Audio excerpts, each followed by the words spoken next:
Mana? Mana? Ano ka? Yeah! Are you ready, kids? Aye, aye, Captain! I can't hear you. Aye, aye, Captain! Oh! Custom design on right now. Break it down, bring it back, make it clap. I got 3 old thoughts, new block, where that day. Bitches on my line, and you know. Assalamualaikum warahmatullahi wabarakatuh. Perkenalkan, nama saya Pegi Kurniawan dengan NIM 7012102130. Di sini saya akan menjelaskan materi tentang Project Management Office (PMO).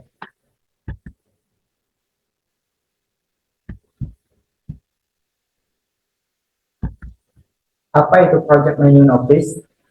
Project Management Office adalah struktur dalam manajemen yang melakukan standarisasi proses yang berhubungan dengan proyek dan berkoordinasi dalam penggunaan sumber daya, metodologi, alat, dan teknik. Artinya, PMO adalah divisi dalam kantor yang menentukan standar manajemen proyek. Project Management Office diperlukan agar proyek dapat berjalan dengan sukses di perusahaan.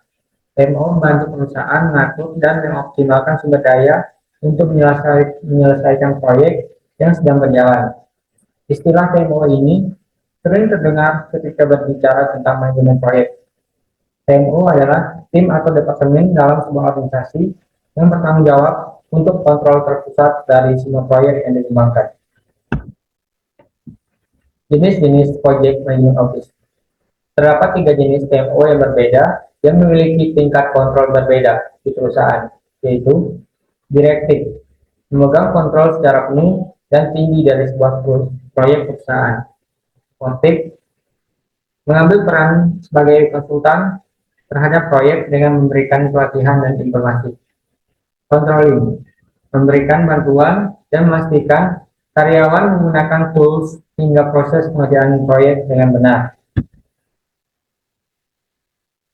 Biasanya, pada suatu departemen Project Management Office, masih ada beberapa jabatan yaitu sebagai berikut.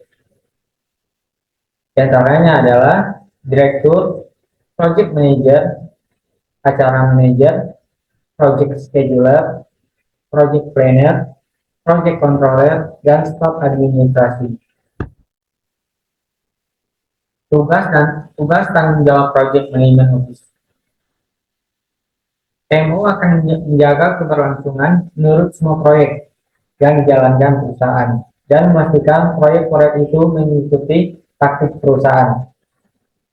Perusahaan pula memakai PMO buat memastikan mereka bisa merampungkan proyek dan pekerjaannya sempurna waktu, sehingga hal tadi bisa meningkatkan kecepatan proses bisnisnya.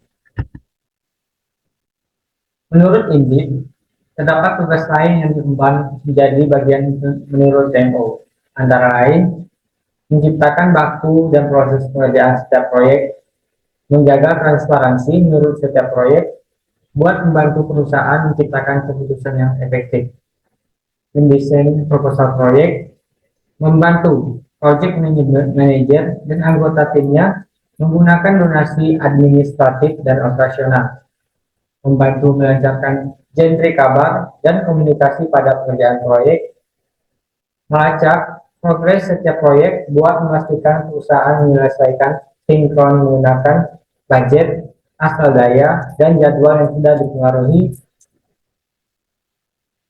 menentukan dan memprioritaskan proyek yang akan dikerjakan dari corporate, strategi, dan tujuan perusahaan. Menaruh cara dan template buat pengerjaan proyek dari proyek-proyek sebelumnya yang sukses.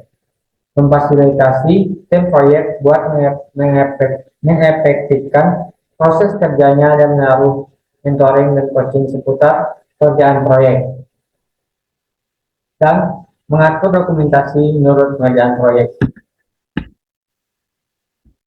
Beberapa keterampilan yang dibutuhkan Project Management Office yaitu perhatian terhadap detail, komunikasi, pendengar yang aktif, pandangan yang bagus, organisasi, penyelesaian masalah, jalurnya dengan proyek, dan tetap tenang di bawah tekanan.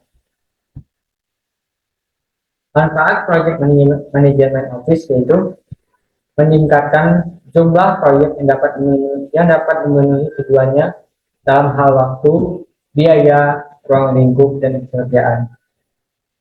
Investasi dalam proyek semakin selaras dengan strategi perusahaan, mengelola sumber daya perusahaan seperti sumber daya manusia, teknik, keuangan secara lebih efisien. Tingkat risiko yang lebih rendah dan insiden yang lebih kecil, mengurangi upaya proyek dan birokrasi, tingkatkan kemampuan organisasi Anda untuk merencanakan hasil proyek di masa depan. Manfaat penerapan PMO di berbagai organisasi bisnis telah dipelajari oleh beberapa lembaga penelitian. Temuan menunjukkan bahwa aplikasi PMO umumnya memiliki dampak positif pada kinerja proyek. Salah satu studi implementasi PMO 2010 yang dilaporkan oleh Project Management Institute atau PMI menemukan bahwa yaitu tingkat kegagalan proyek menurun sebanyak 31% hingga 30%. Proyek berada di bawah anggaran. Banyak 21% proyek mengalami peningkatan produktivitas hasilnya. 19% proyek selesai lebih cepat dari target rata-rata. Efisiensi per proyek adalah 567.000 US dollar atau sekitar 7,65 miliar. Untuk perusahaan konstruksi, manajemen operasi terutama bertanggung jawab atas manajemen PMO yang melibatkan tim manajemen operasi.